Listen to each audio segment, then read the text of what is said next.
पूजा के अवसर में हमारे आदरणीय सम्मानीय पप्पू बाबू ने एवं उनके माता पिता पांचों भाइयों ने मिलकर ये 2 दिवसीय सत्संग का कार्यक्रम 1 दिवसीय सत्संग का कार्यक्रम रखा।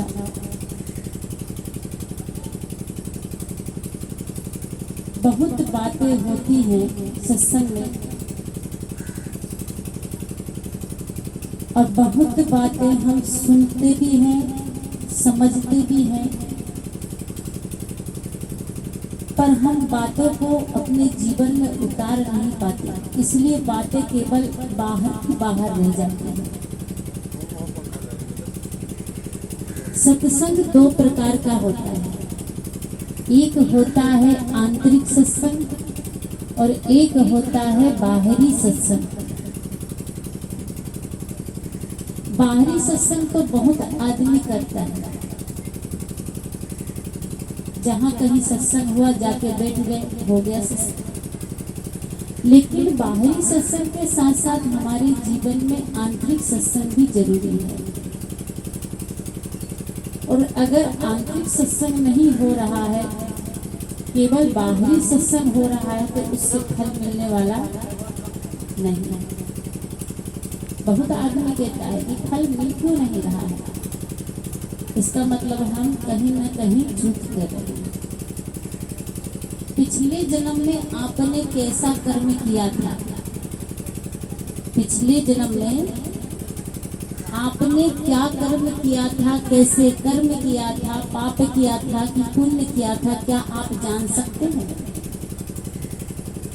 आपने अच्छा कर्म ज्यादा किया पिछले जन्म में कि बुरा कर्म ज्यादा किया, क्या जान सकते हैं? नहीं जान सकते। जान सकते हैं। हम पिछले जन्म में पाप ज्यादा किए कि पुण्य ज्यादा किए, इसको हम जान सकते हैं। जानने की कला होना चाहिए, हर कोई जान सकता है। पिछले जन्म में हम पाप ज्यादा करके आए हैं कि पुण्य ज्यादा करके आए हैं, कैसे जानेंगे? इस जन्म से। और आगे हमारा जन्म अच्छा होगा कि बुरा होगा, क्या इसको जान सकते हैं? इसको भी जान सकते हैं। कैसे जानेंगे? इस जन्म में। बताती हूँ आप लोगों को। पिछले जन्म में हम पाप ज्यादा किए कि पुण्य ज्यादा किए, इसको जानने के लिए आज हम सुखी ज्यादा हैं कि दुखी ज्यादा हैं। अगर आज हम सुखी ज्यादा हैं, शांति ज्यादा है, तो हमारे ये पिछले जन्म पुण्य का फल है।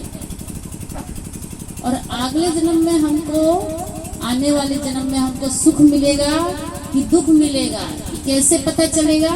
इस जन्म में जो कर्म कर रहे हैं, अगर हम पुण्य ज्यादा कर रहे हैं तो निश्चित ही आपको सुख ज्यादा मिलेगा।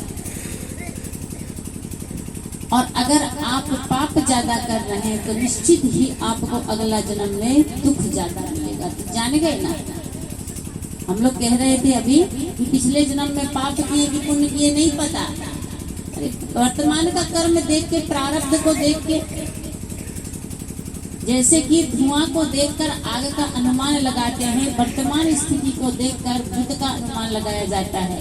अगर वर्तमान में हम ठीक हैं, इसका मतलब बढ़िया कर्म करके आए। कहीं दुख है, पीड़ा है, अशांति है, तो इसका मतलब हम अच्छा कर्म, क्योंकि कर्म के अनुसार तो देह बनी है।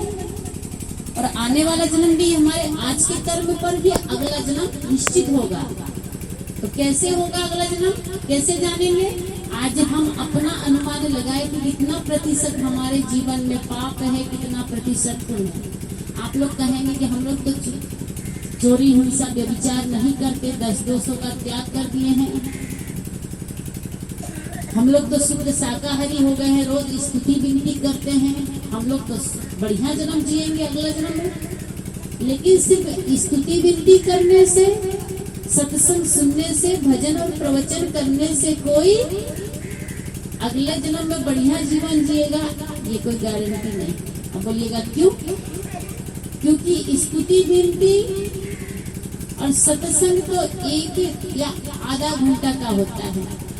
लेकिन जो 23 घंटा आप करते हैं, 24 घंटा उसका भी तो हिसाब किताब होगा। हम लोग वो 1 घंटे पर ही सोचते हैं कि हम तो इतना स्तुति विनती करते हैं, इतना भजन गाते हैं, इतना प्रवचन करते हैं, हमारा बढ़िया ही कर्म होगा। और जो 23 जो किए हैं 23 घंटे उसका भी तो हिसाब होगा। इसलिए प्रत्येक कर्म पर निगरानी करिए। तुलसीदास महाराज ने कहे, तुलसी यह तन खेत है, मन वच कर्म किसान, पाप पुण्य दोई बीज है, बुए सो बुए ज्ञान। आप अभी बैठकर कुछ सोच रहे हैं, सब लोग सोच रहे हैं, कुछ बैठे हुए हैं, कुछ ना कुछ सोच रहे हैं, सबके अंदर कुछ ना कुछ बातें चल रही। मेरी बातें तो सुन रहे हैं, लेकिन अंदर से भी बात कर रहे हैं, क्योंकि चेहरा सबका दिखा रहा है। कुछ लोग मेरी बात पर ध्यान दे रहे हैं, मेरी बात का कुछ लोग अंदर अंदर प्रश्न कर रहे हैं, कैसे होता होगा, कैसे होता होगा। आप जो सोच रहे हैं मतलब कि बीज गिर गया। आपने अगर अच्छा सोचा अभी तो मतलब आपका पुण्य का बीज गिर गया जमीन पर। अब बैठे बैठे आपने गलत सोच लिया कि फलाने का तो नाश हो जाए, बुरा हो जाए, बेकार हो जाए, बर्बाद हो जाए, उसका ट्रैक्टर ही पलट जाए। किसी से दुश्मनी होती तो मन ही मन में गाली देते हैं, बाहर देंगे तो दूसरा सुन लेगा तो बता दे जाएगा फलाना ऐसा बोल रहा था। कभी कभी मन ही मन बैठे बैठे कूटते रहते, अंदर ही अंदर किसी को कोसते रहते। तो आपने क्या किया, ये मन से भी आप बीज बोते हैं। इसलिए तुलसीदास ने कहा ना, मन बच कर्म किसान। ये 3 किसान बोने का काम करते हैं। क्या करते हैं? बीज बोने का काम। इसलिए खाली बैठे हैं आप तब भी सास के प्रति, देवरानी के प्रति, जिठानी के प्रति, पड़ोस के प्रति भी गलत मत सोचिएगा। अगर पड़ोस ट्रैक्टर ले रहा है, कार ले रहा है तो बोलिए और बढ़िया, कार की जगह बस हो जाए। आपका क्या जाएगा? आपका पैसा से बस आएगी? आपके पैसे से बस नहीं आएगी, लेकिन आपके अंदर में पुण्य का बीज, आपको बस भी नहीं मिलेगी। लेकिन मिला क्या आपको? कुछ मिला? मिला आपको पुण्य का फल, क्योंकि आपने जो बोला, जो सोचा मन में, उससे बीज गिरा। संस्कार बनाना, तो संस्कार से क्या होगा? आपके मन की मलिनता, क्या ईर्ष्या का मल धुल जाएगा। आपके मन में ईर्ष्या नहीं होगा फिर, क्योंकि ईर्ष्या भी हमारे पाप का हिस्सेदार है। रामचरितमानस में 6 भयंकर रोग बताया गया। 6 भयंकर रोग, मनोरोग, बाहर के रोग नहीं, मलेरिया टाइफाइड नहीं। कहा काम क्रोध दंभ लोभ, काम क्रोध लोभ मोह दंभ छल कपट ईर्ष्या चुगली, ये सब रोग है। और इस रोग से आदमी सत्संग रूपी जल से जब तक खूब धुलाई नहीं करेगा, 1 दिन की नहीं, 2 दिन की नहीं, नित्य नित्य। इसलिए कहते हैं करिए नित्य सत्संग, नित्य करिए। और कैसे करिए? अपना एकांत में बैठ के सत्संग करिए। अकेले बैठे हैं, सोच रहे हैं, अपने मन को देख रहे हैं, क्या सोच रहा है मेरा मन, किसके बारे में ज्यादा सोच रहा है, क्यों सोच रहा है, उसके बारे में क्यों सोच रहा है, अपने बारे में सोच रहा है कि मुझे क्या करना है, कैसे करना है। अधिकतर आदमी खाता अपना पेट में है, कमाता अपने लिए है, रहता अपने घर में है, पर सोचता ज्यादा दूसरे के बारे में। कोई तनख्वाह देता कि हमको सोचने का पेमेंट मिलता है? नहीं, फुकट में सेवा करना। फ्री में हम लोग दूसरे के बारे में सोच रहे हैं। क्यों सोच रहे थे? दूसरे का, वो अपने बारे में सोचे, हम अपने बारे में। इसलिए दूसरे के बारे में सोचिए मत, और सोच रहे हैं तो क्या सोचिए? भला सोचिए, अच्छा सोचिए, क्योंकि उससे उसका भला होगा नहीं होगा ये बात नहीं, लेकिन आपका भला होगा। आपके अंदर जो बीज गिर रहे हैं, बोआ रहे हैं, बीज की बोनी हो रही है, वो अच्छी होगी। इसलिए संत ने कहते हैं कि मानुष कबीर कमाई आपने निष्फल कभी न जाए, बोया पेड़ बबूल का आम कहाँ से। जो कुछ हम कर्म करते हैं वो कभी बेकार नहीं जाता। जो कुछ का मतलब अच्छा बुरा जो कुछ करते हैं उसका दोनों का परिणाम आता है। आज नहीं तो कल आएगा, लेकिन निश्चित ही आएगा। इसलिए मानुष तन पाए हैं तो इसमें आकर सावधानी से कर्म करिए। क्यों? कुत्ता बिल्ली खानी भोग भूमि का है, उसमें पाप पुण्य कर्म नहीं बनते। कुत्ता बिल्ली अन्य 84 लाख योनि है, उसमें कर्म फल नहीं बनता है, सिर्फ जो बन गया है उसको भोगना पड़ता है। और मनुष्य खानी में ही ये कर्म भूमि का प्लस भोग भूमि का दोनों है। पिछले जन्म में जो किए उसको भोग रहे हैं और वर्तमान में आज बना भी रहे। जैसे सुबह बनाए थे सब्जी तो बच गई तो दोपहर में भी खा लिए और दोपहर में और सब्जी बना लिए तो दोनों मिला के खा लिए ना। तो पिछले जन्म का ये शरीर बना है, पिछले जन्म के कर्म से ये शरीर बना, इसको हम क्या कर रहे हैं? खा रहे हैं, भोग रहे हैं ना। अब वर्तमान में भी आज बना रहे हैं, ऐसे नहीं सिर्फ भोग रहे हैं, वर्तमान में आज बना भी रहे हैं। किस किस चीज से कर्म बनता है? मन से। इसलिए कबीर मत में कहते हैं दीक्षा के पूर्व 10 महापापों का त्याग करिए तब दीक्षा लीजिए।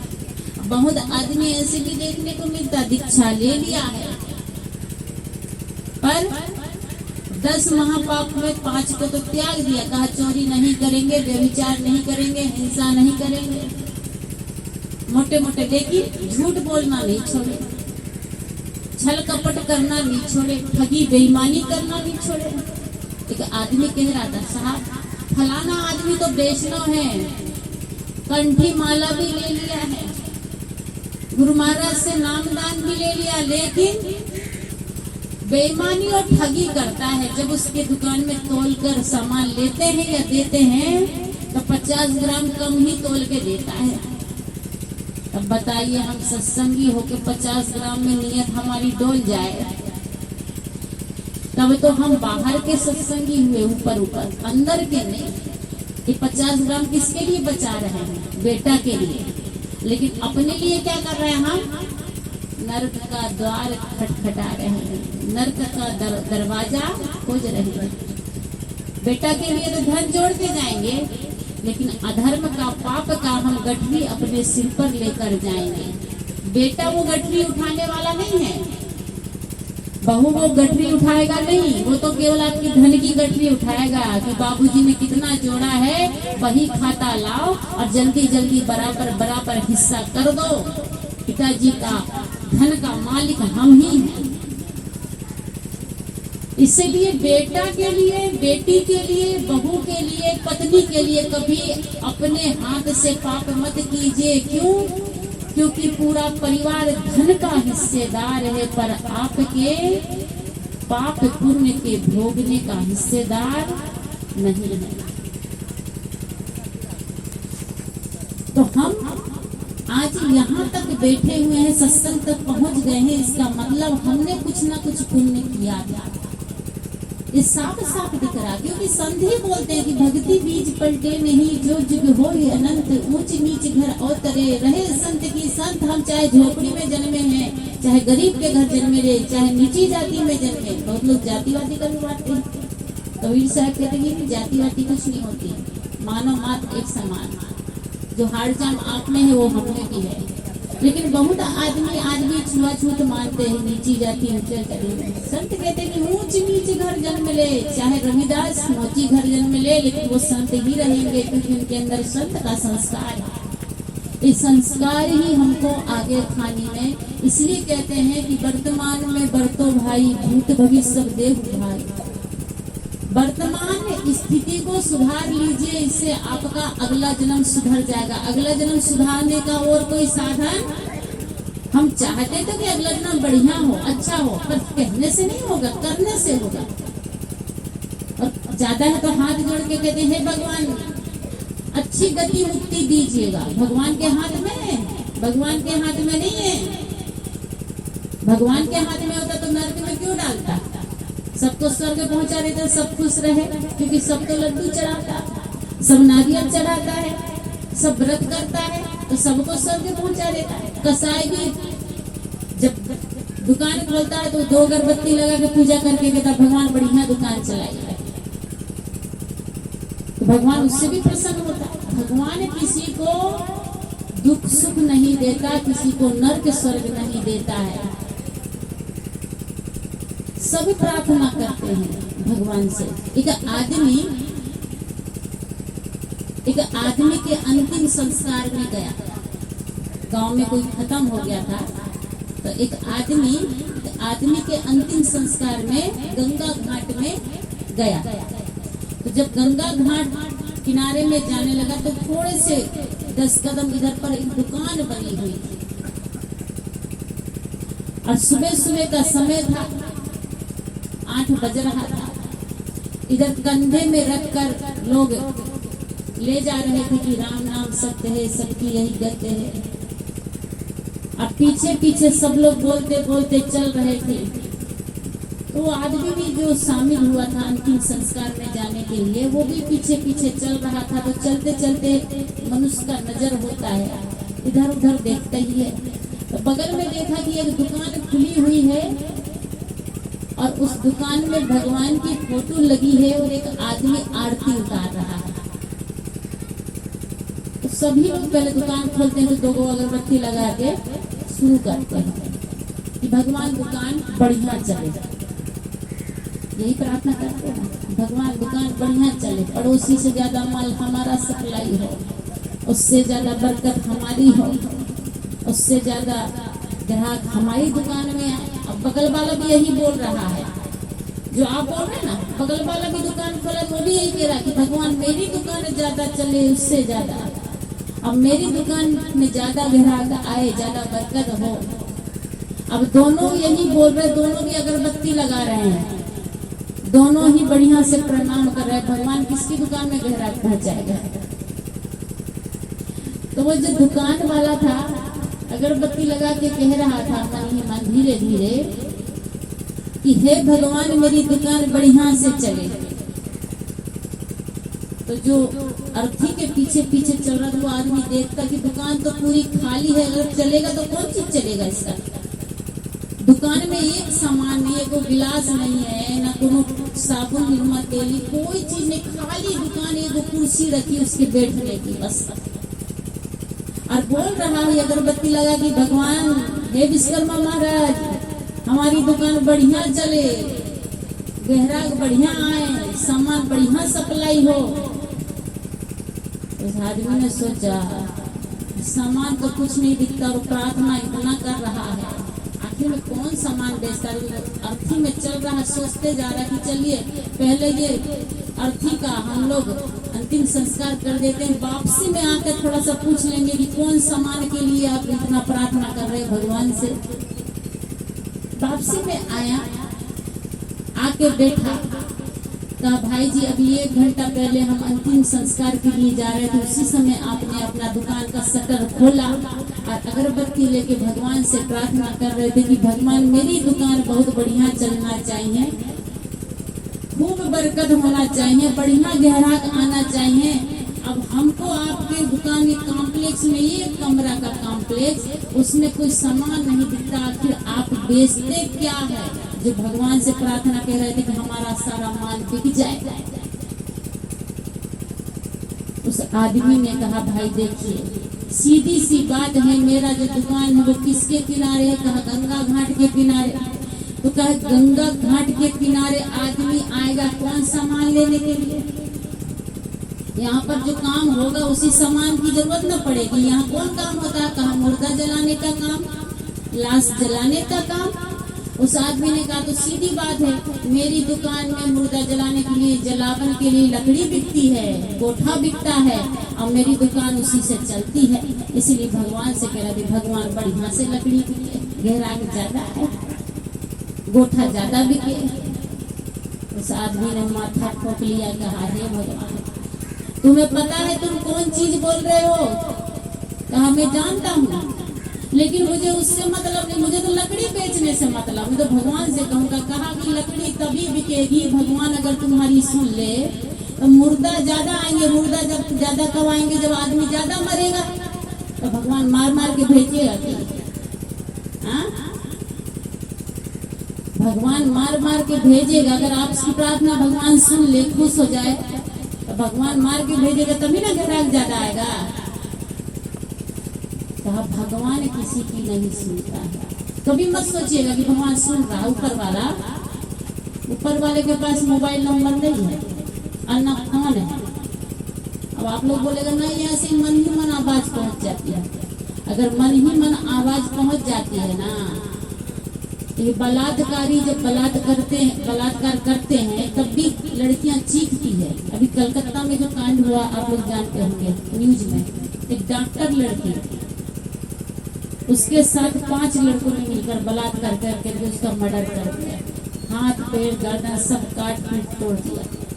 वो भी चीखी, वो भी चिल्लाई। उज्जैन में आज से 1 साल पहले की बात है, अक्टूबर महीना की बात है, सितंबर पर 12 साल की लड़की से बलात्कार हो गया। उज्जैन महाकालेश्वर की नगरी मंदिर के बाहर लड़की पूरा बेहोश अवस्था में मिली।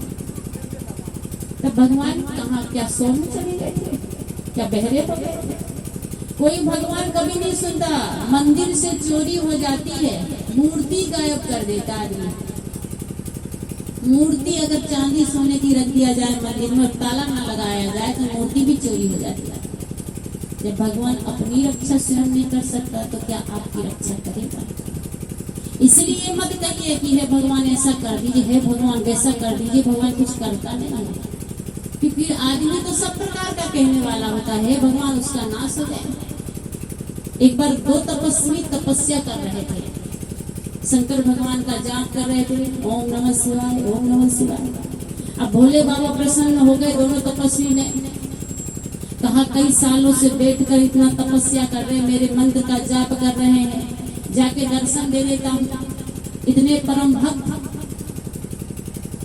जो मेरे इतना जाप कर रहे हैं, इतना बड़ा परम भक्त मेरा। लेकिन भगवान को ये नहीं पता था कि मेरा भक्त नहीं है तो माया का भक्त है, माया के लिए ही तपस्या कर रहा है। आप लोग जो तपस्या करते हैं, व्रत करते हैं, अभी 9 दुर्गा का व्रत है, जितिया का व्रत है, विश्वकर्मा पूजा का व्रत है, किसके लिए करते हैं? भगवान के लिए। विश्वकर्मा महाराज के लिए पूजा की है? नहीं, अपने लिए, कि भगवान एक ट्रैक्टर है 2 हो जाए, एक मकान है डबल हो जाए, एक को टेम्पू है डबल टेम्पू हो जाए, एक को स्कॉर्पियो है डबल हो जाए। आप अपने लिए कर रहे हैं। कोई आदमी भगवान के लिए कभी पूजा नहीं करता। कोई महिला कभी व्रत देवी देवता के लिए नहीं करती, अपने बेटा बेटी के लिए करती है, अपने पति के लिए करती है, अपने धन और अपने पद और पैसा के लिए करती है। हर महिला अपने स्वार्थ के लिए पूजा करती है। और नाम क्या लेते हैं? हम तो भगवान की पूजा कर रहे हैं, भगवान के लिए उपास है। झूठ, साफ झूठ। भगवान के लिए व्रत कर रहे हैं तो फिर मांगिए मत।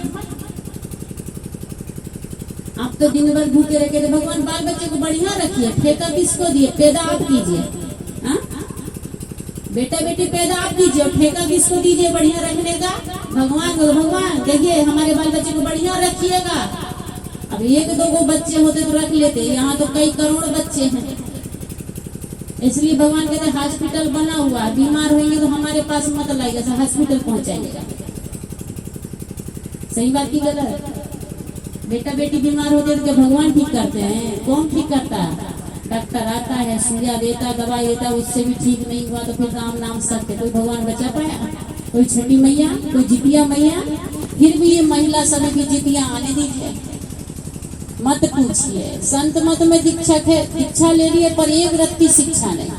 कबीर मत में दीक्षा ले लिए पर एक रत्ती शिक्षा नहीं है। खाली ऊपर ऊपर सत्संग चल रहा है, अंदर सत्संग नहीं चल रहा। अंदर तो कुसंग बैठा हुआ है। नहीं जितिया करेंगे तो बाल बच्चे कैसे रहेंगे?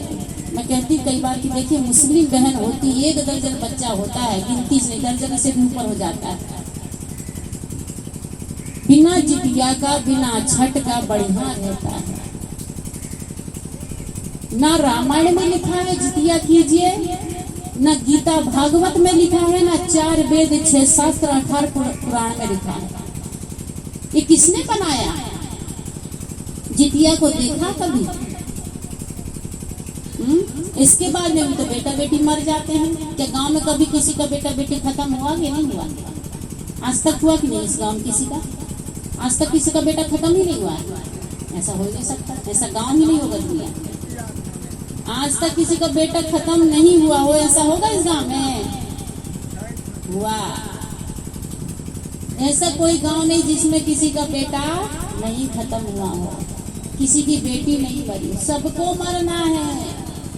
आदमी जितिया से नहीं जीता, अपने भाग्य से, अपनी किस्मत से जीता है। अच्छा, भाग्य बड़ा है कि आपका व्रत बड़ा है?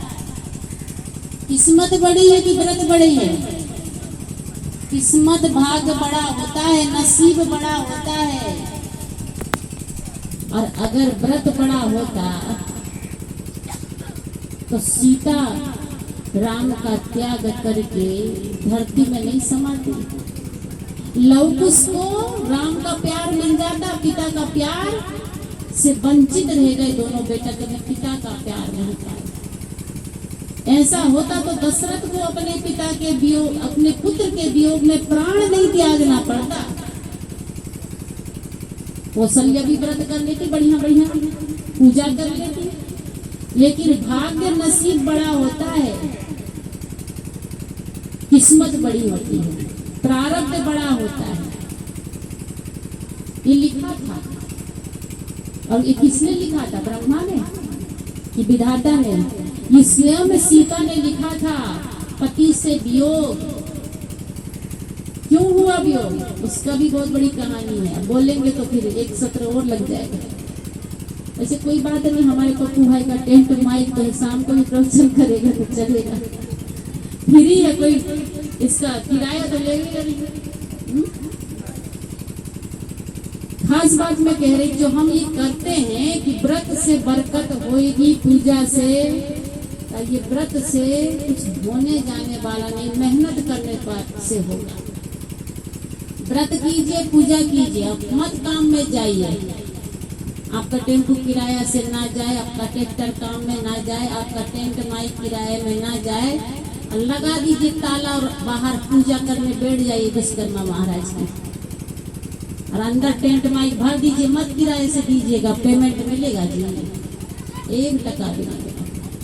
रात दिन मेहनत करते हैं तब घर का निर्माण होता है। हर व्यक्ति विश्वकर्मा है, हर व्यक्ति, क्योंकि निर्माण करता है मकान का। आपके जैसे आता है मिस्त्री, विश्वकर्मा का मतलब होता है मिस्त्री, राजमिस्त्री, जो बनाने वाला है। विश्वकर्मा ने स्वर्ग बनाया, कहते हैं कि द्वारका नगरी बनाया, बहुत सारा निर्माण किया।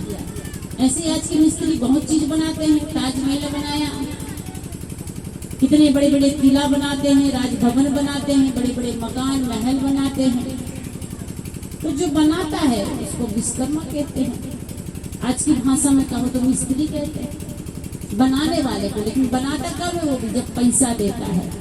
और पैसा किस लिए लेता? अपने परिवार को चलाने के लिए। फ्री में कोई नहीं बनाता, इसीलिए आप ही करता है और आप ही भरता है। ये भूल में मत रहिएगा कि हमने इतना पावन, इतना व्रत किए हैं तो हमको दुख थोड़ी आएगा, हमको बुखार नहीं आएगा, हमको बीमारी नहीं होगी। सो बात नहीं है, बीमार पड़िएगा, परहेज से ले लीजिएगा। आदमी 50% बीमारी तो लापरवाही से होता है। आप लोग जीवन जो जीते ना, मैं देखी हूँ बहुत ही ज्यादा खराब जीवन जीते। अब खराब कैसे? आप लोग चाहते हैं कि आप लोग सदा बीमार रहें कि स्वस्थ रहें? क्या चाहते हैं? बीमार रहना नहीं, स्वस्थ रहना। तो स्वस्थ रहना है तो क्या करना होगा? स्वस्थ रहना है तो नियम से रहना पड़ेगा, और नियम से नहीं रहते हैं, बीमार बहुत पड़ते हैं। हम लोग कभी कभी होता है नियम का उल्लंघन करके तब बीमार पड़ते हैं। आप लोग तो बहुत ज्यादा है। कारण इसका, पहले खा लेते हैं तब स्नान करते हैं, एक बार तो हो जाता है, दूसरी बार में स्नान करते हैं। प्रातः काल स्नान करना चाहिए। 3 प्रकार का स्नान होता है। ब्रह्म स्नान, 4 प्रकार का स्नान होता है। ब्रह्म स्नान, देव स्नान, मानव स्नान और दानव स्नान।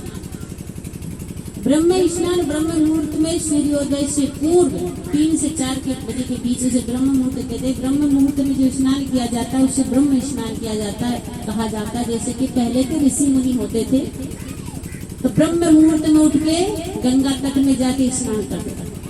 हम लोग नहीं कर सकते, हम भी आप ही के बने, इसलिए ब्रह्म स्नान को छोड़ दीजिए, कोई बात नहीं। दूसरा होता है देव स्नान। 5 बजे से 6 बजे सूर्योदय के पूर्व उसे देव स्नान कहा जाता है। और सूर्योदय के बाद 7-8 बजे तक, 8 बजे तक कम से कम कर लेना चाहिए। इसको मानव स्नान कहते हैं। 8 बजे तक क्यों? झाड़ू पोछा बर्तन घर आंगन द्वार गुहारते गुहारते 2 घंटा में उठिए तो सबसे पहले झाड़ू हाथ में पकड़िए, झाड़ते जाइए यहाँ से लेके वो गली तक। गली को भी झाड़ दीजिए, अपने घर के सामने की गली, दूसरे के सामने की गली नहीं बोल रही है, अपने घर के सामने की सड़क है, सड़क को भी झाड़ दीजिए। और झाड़ के ऐसे नहीं कचरा बगल वाले की गली में डाल दीजिए। इतनी महिला झाड़ते झाड़ते इधर का कचरा इस घर में, उधर का कचरा उस घर वाले के इधर डाल देते हैं। ऐसा नहीं, उठा के उसको जहाँ पर कचरा फेंकते हैं, कचरादान होता है, घूट जिसको कहते हैं, उसमें डाल दीजिए, खाद बन जाएगा। और स्नान करने के बाद गोबर निकालिए, गोबर साफ करने के बाद गौ को ठीक स्थान में बांध के तुरंत स्नान करके कपड़ा धो दीजिए। बहुत आदमी है कि स्नान कर लेगा फिर बाद में 2 बजे कपड़ा धोते हैं। स्नान के पहले कपड़ा धो लीजिए, क्योंकि कपड़ा धोइएगा तो फिर गंदा हो जाएगा, जूठा कपड़ा धोइएगा तो। और इसके बाद घर गृहस्थी में है तो ऐसा होता है कि फिर दोपहर में कुट्टी काटना है, खेत जाना है, तो शाम को फिर स्नान कर लीजिए। स्नान नहीं कर सकते तो मुंह हाथ धो के प्रकृति शरीर की देखकर फिर स्नान कर लीजिए, नहीं तो फिर मुंह हाथ धोकर कपड़ा। लेकिन सुबह का स्नान और जो होता है उससे एक सबसे बड़ा फायदा होगा कि आपकी जो लीवर है, जिसको जठर अग्नि कहते पेट में है, वो कभी बुझेगा नहीं, डैमेज नहीं होगा, कभी ठंडा नहीं होगा। और जठर अग्नि ठंडा हो गया, आप खा लिए, खाने के बाद स्नान किए तो आपको गैस, एसिडिटी और कब्ज, बवासीर, अल्सर, कई प्रकार की बीमारी होती है। इसलिए स्नान करके और फिर खाइए।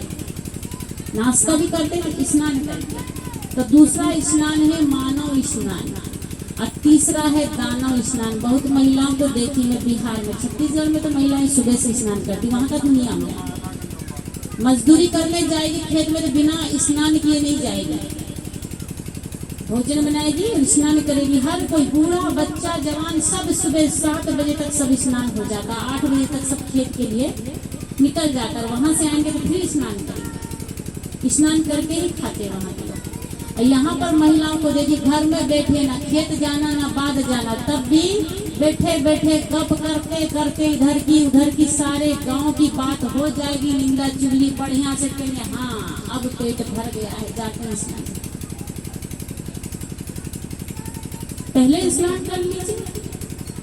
चुगली के लिए टाइम मिल जाता है, निंदा करने के लिए टाइम मिल जाता है, स्नान करने के लिए, कपड़ा धोने के लिए टाइम नहीं मिल पाता।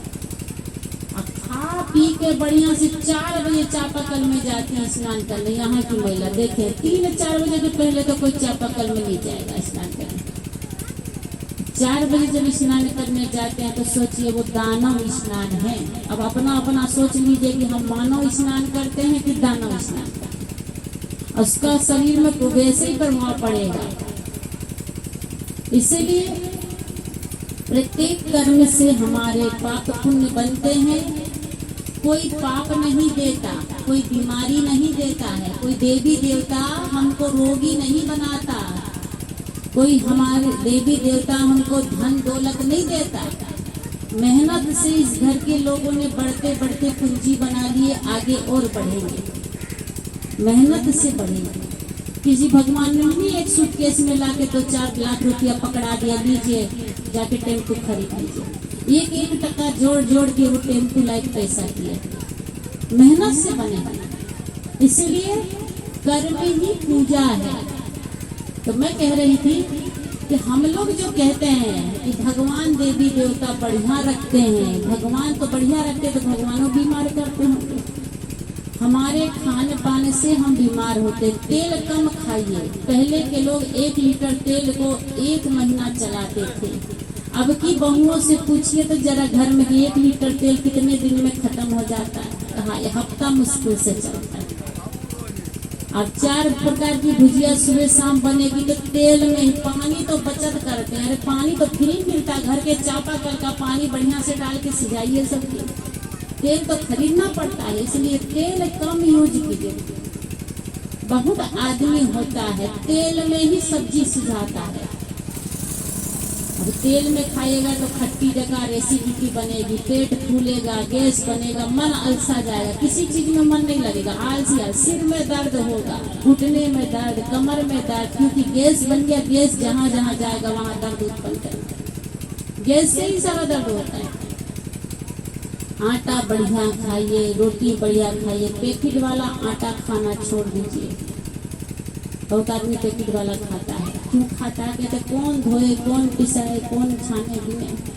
पैकेट वाले आटा खाने से लीवर फेल होता है, किडनी फेल होता है। ये मैं नहीं करी है, मोबाइल में है, सर्च करिए आप। मोबाइल सब रखा, लेकिन अच्छी चीज नहीं देखते। लगा दिए भोजपुरी गाना, ढिंचिक ढिंचिक नाचते रह रहे। बच्चे के भी नचा रहे हैं, बना भी नाच रहे। खाने के लिए शरीर स्वास्थ्य वाली चीज देखिए। अच्छा मोबाइल में सर्च करके ज्ञान की बातें देखिए। 2 केमिकल ऐसे हैं जिसमें गेहूं के आटा में, पैकेट वाले आटा में, बेसन में मिलाया जाता है, जिससे कि 3 महीने तक वो खराब ना हो। वो केमिकल जो मिलाया जाता है कि आटा खराब ना हो, वही केमिकल किडनी और लीवर को डैमेज करता, फेल करता है। इसीलिए आटा घर में गेहूं धो के बढ़िया से, कपड़ा साफ धुला कपड़ा में, ऐसे नहीं कि पहना कपड़ा में डाल दिया। कितनी महिला छत में क्विंटल भर गेहूं डाल देंगी, उसी के ऊपर चल चल के सुखाएगी। सबको फिर अपने चरण का महाप्रसाद देंगे। अब साधु संत आ गए तो वो भी आपका महाप्रसाद खा रहे। हम किसी के घर का आटा नहीं खाते, कभी नहीं। ये तो बढ़िया से धोए हैं। अब धो भी दिए तो हाथ धो के नहीं उठाएगी। मुंह पोछे पसीना पोछते जा रहे हैं, गेहूं सकेलते जा रहे हैं। और नमक मिला के रोटी बनाने की जरूरत नहीं है, वैसे भी नमकीन हो जाए। सफाई का ध्यान दीजिए। और 8 दिन से ज्यादा पिसा आटा मत रखिए घर में। बहुत आदमी होता है एक बार में 30 किलो पिसा लिए, कौन बार बार पिसाए?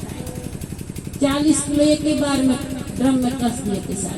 इतनी आलसी किस लिए? कौन काम करना पड़ता है? 8 दिन से ज्यादा आटा नहीं चलना चाहिए। पहला सुख निरोगी काया। शरीर स्वस्थ रहेगा तो भजन भी होगा, ध्यान भी होगा, सब कुछ होगा। और आहार पहले सुधार कीजिए। आहार के सुधर जाने से बुद्धि स्वस्थ होती है। और बुद्धि अगर अच्छी होगी तो सब साधना बनेगी। आहार ही खराब है तो व्यवहार तो खराब होगा। कम तेल में सब्जी को सेक के फिर पानी डाल के ढाँक दीजिए। कम तेल में पहले सेक दिए हल्का से, फिर पानी डाल के ढाँक दिए, सीज गई सब्जी। पहले की बूढ़ी माता, बुजुर्ग माताएं ऐसे ही बनाती थी सब्जी को, इतनी स्वादिष्ट लगती थी। और हल्दी मिर्ची नमक पीस के डालती थी। अब तो बहू आई है, टीवी और मोबाइल से फुर्सत नहीं है, पैकेट फाड़ी और सब्जी में ढाली। अब उसमें क्या मिला रहे हैं? अभी सर्च हुआ था, उसमें घोड़े का लीदी होता ना, जो गोबर घोड़े का, धनिया में वो मिला के मिल रहा था। और हल्दी में चावल का डस्ट जो नहीं होता, चावल जो बारीक बारीक होता है, उसको पीस के हल्दी में मिलाया जाए। अब चावल का डस्ट है 10 रुपया किलो और हल्दी है 200 रुपया किलो। चला गया संगति में, वो भी 200 रुपया किलो। घर में हल्दी ला दीजिए आप लोग, गोटा हल्दी साबुत। महिलाएं धो के सुखा दे, 2 दिन सूख जाएगा, कूट के चक्की में पिसा लीजिए, कस के डब्बा में रख दीजिए, साल भर खाइए। रोज रोज पीसने को हम थोड़ा थोड़ा करके जहर, हल्दी, नमक, मिर्च, तेल से खा रहे हैं। सरसों हर घर में उपजाइए। घर में नहीं उपजाते तो पड़ोसी से खरीद लीजिए 1-2 क्विंटल सरसों। सरसों भी यहाँ कुछ और कहते हैं, राई सरसों को तोड़ी बेचा। तो उसको उपजाइए सरसों का तेल। तेल में बहुत बड़ा जहर आ रहा है। सर्च में देखिए मोबाइल में, कोई रिफाइंड तेल में कैंसर की बीमारी होने वाला केमिकल डला हुआ है। कैंसर हॉस्पिटल जाइए पूरा फुल भरा हुआ है। क्यों भरा हुआ है? खान पान रहन सहन हम लोगों का गड़बड़ हो गया है। बहुत आदमी कहता है RCM का तेल तो बढ़िया है, 2 ढक्कन पी लो तो भी चलेगा। वो तेल कौन चीज से बना? वो भी रिफाइंड में आता है, उसमें भी केमिकल है। कम खाइए, तेल होता है। जो घर में आप पिराते भलाई वो 2 ढक्कन पी लीजिएगा सरसों का तेल, तो जहर नहीं पड़ेगा, क्योंकि उसमें कुछ चीज मिलाया नहीं गया है। सब में मिलावट है। सब कंपनी अपना माल बेचने के लिए बोलते हैं ये तेल बढ़िया, वो तेल बढ़िया, सब सप्लाई करना है। सबसे बढ़िया तेल है, 10 रुपया 20 रुपया ज्यादा पड़े पर घर का तेल खाइए, घर की हल्दी खाइए। और नमक में अगर 2 बीमारी से बचना, थायराइड से और BP से, ब्लड प्रेशर से, तो कभी भी टाटा नमक, अंकुरित नमक मत खाइए, सेंधा नमक खाइए। सेंधा नमक वो ढेला वाला लाके कूट लीजिए, डब्बा में कस लीजिए, बहुत सस्ता मिलता है। होलसेल दुकान से खरीदिएगा 40 रुपया किलो।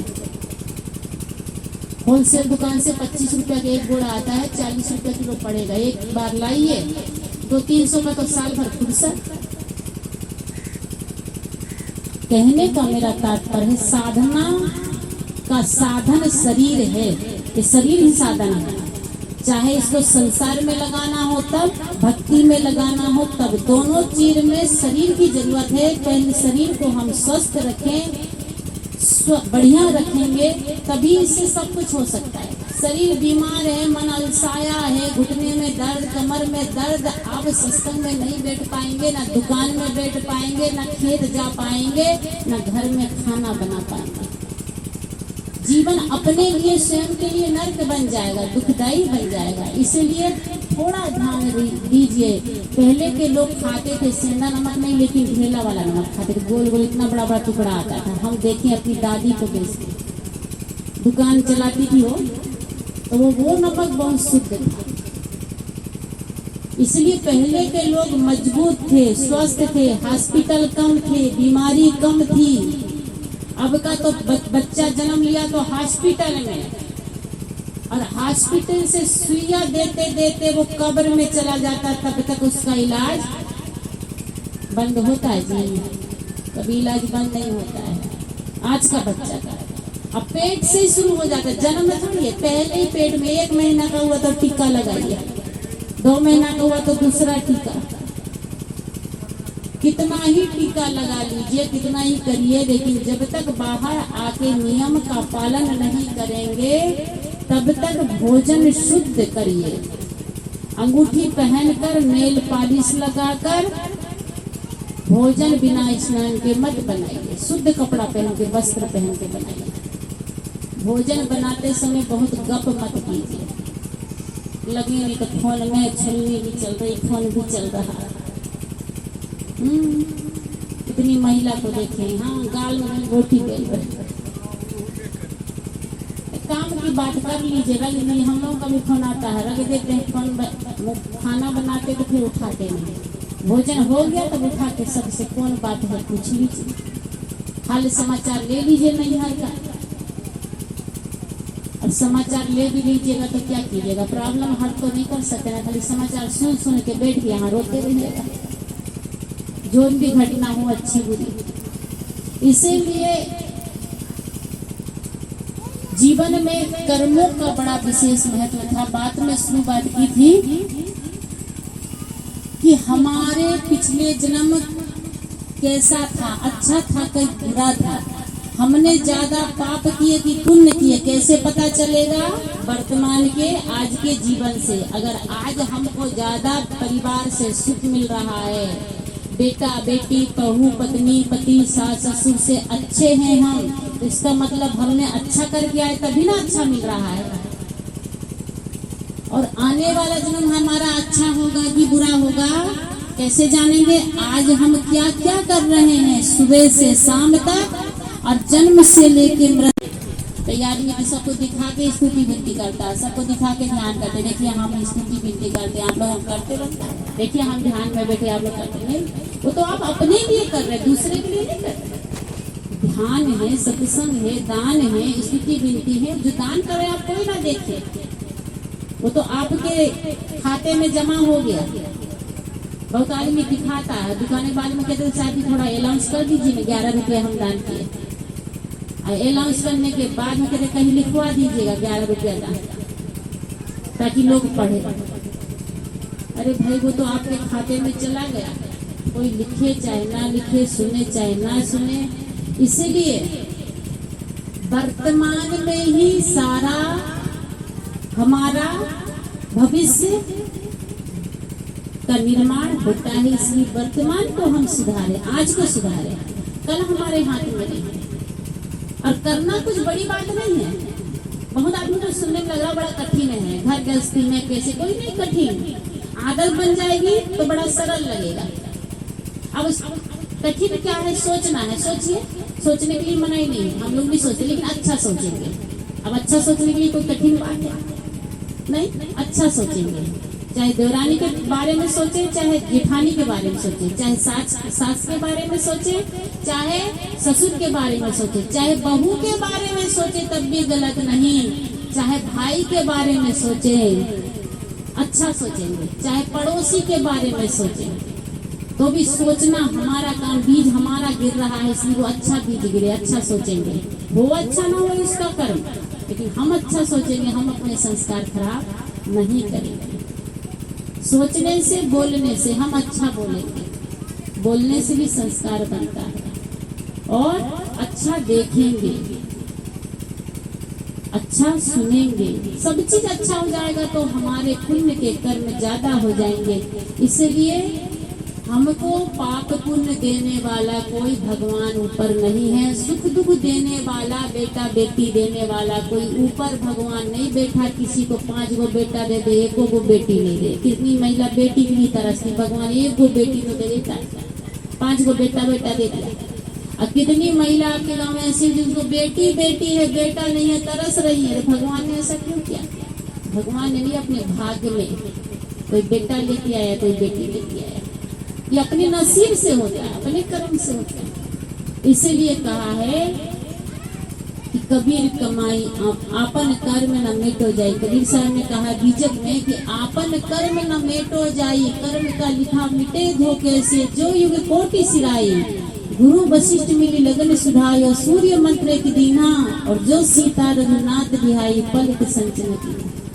कहते हैं कि सीता की जब शादी, राम की शादी की बात चली तो राम भगवान के राज्य में 2 गुरु थे, गुरु वशिष्ठ और गुरु विश्वामित्र। तो दोनों ने मिलकर राम सीता की लगने को शोधा था, देखा था कि कितना इनका मिलान हो रहा है। शादी के पहले लड़का लड़की की राशि मिलान सब करते हैं ना, मिल रहा है कि नहीं मिल रहा है। बड़े शोध के लगन को दिन तारीख मुहूर्त तैयार किए थे, लेकिन जो सीता रघुनाथ बिहाई पलक संचन की ना, जैसे शादी हुई सीता की तो कभी सुखी नहीं रही। दुख पे दुख, दुख पे दुख उनके जीवन में आया। क्यों?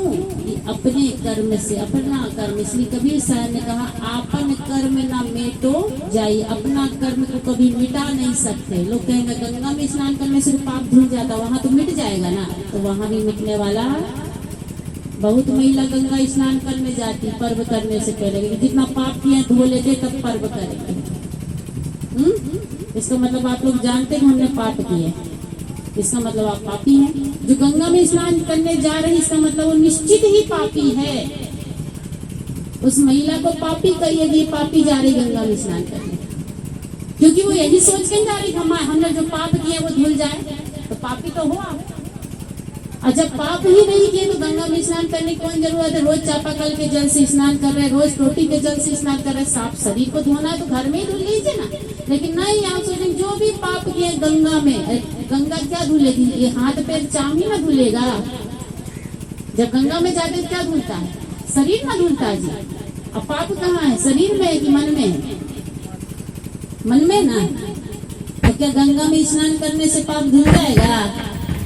पाप मन में है और वो गंगा में जाकर रगड़ रगड़ के तन धो रहा है, जैसे कि यहाँ पर चिपका हो पाप, यहाँ चिपका, कहाँ चिपका पाप। इसलिए कहते हैं सत्संग की गंगा में जो नित्य नहाता है, सत्संग की गंगा में जो नित्य नहाते हैं, पापी से पापी भी पावन बन जाते हैं, पापी से पापी भी पावन बन जाते हैं।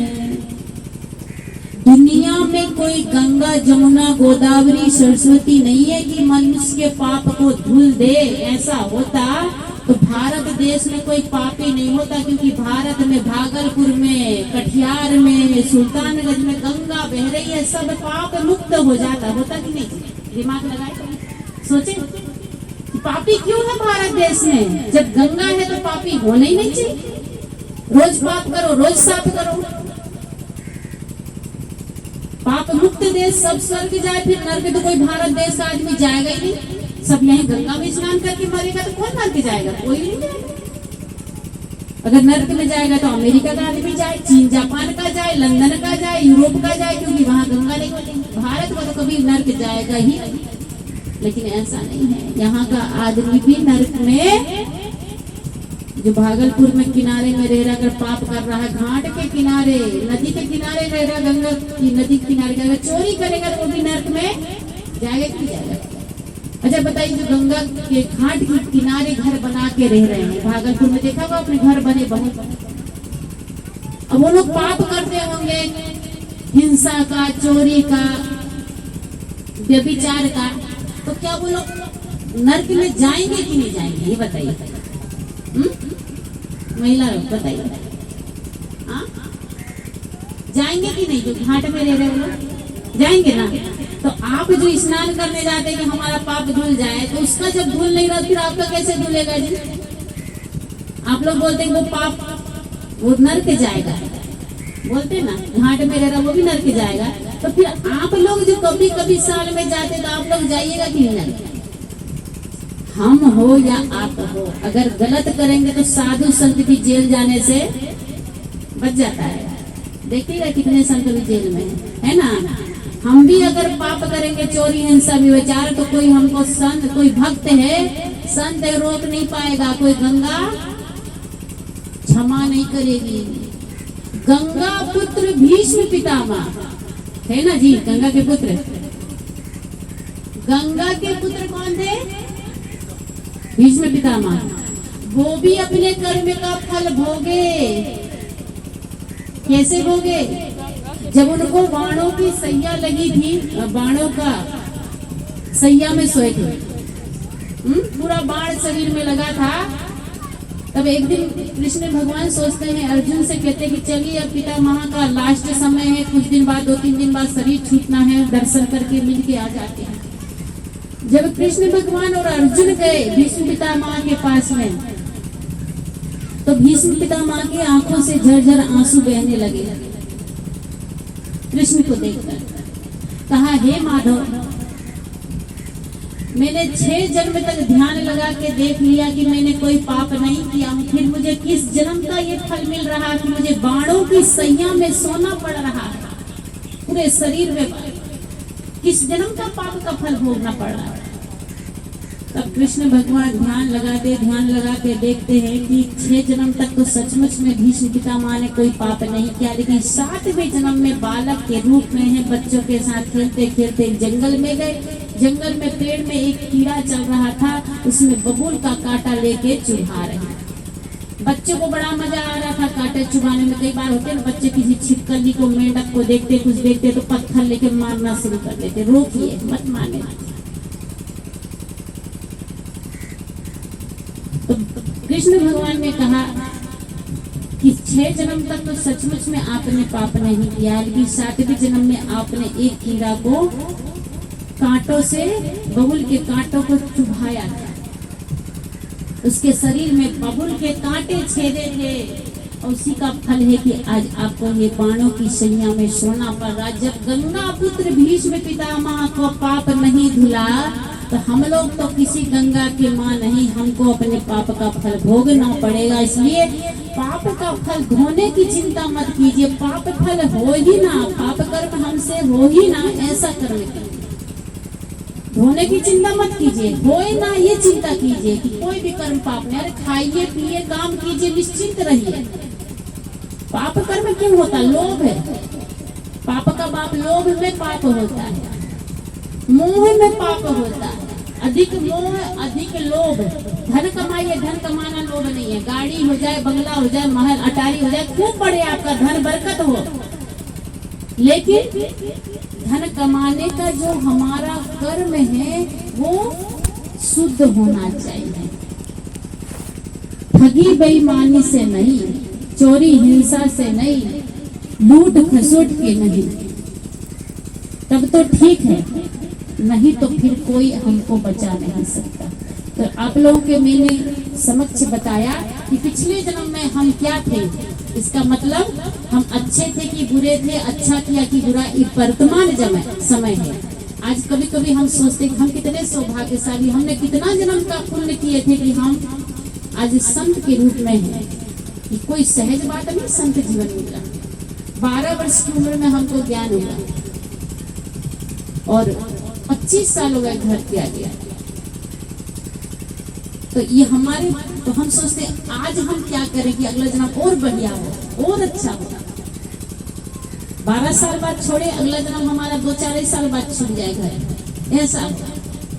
तो इसके लिए क्या करना पड़ेगा? वर्तमान में ध्यान साधना सत्संग भजन अच्छा कर्म करना पड़ेगा, तभी होगा। नहीं तो जो मिला है वो भी यहाँ पर माइनस में चल जाएगा अगर हम नहीं कर पाएंगे। तो संत जीवन तो पाए हैं, लेकिन वर्तमान में पुरुषार्थ नहीं करेंगे तो फिर ये प्रारब्ध का भोग समाप्त होगा, पुरुषार्थ नहीं रहेगा तो फिर माइनस खत्म सब। इसलिए हम सब आए हैं कर्म भूमि का। अभी स्वतंत्र हो आप, कोई बंधन नहीं है आपको, कोई रोकने वाला नहीं है कि दान मत कीजिए, कि सत्संग में मत जाइए, कि भजन मत कीजिए। कोई रोकने वाला है, कोई मुंह पकड़ने वाला है? कोई नहीं। इसलिए कहते कर्म भूमि का मानुष तन और भोग भूमि का कुत्ता। अगर भजन गाने लगे तो सब मुंह लकड़ी देके बंद करे, हो चुप रहो, कभी भजन नहीं कर सकता।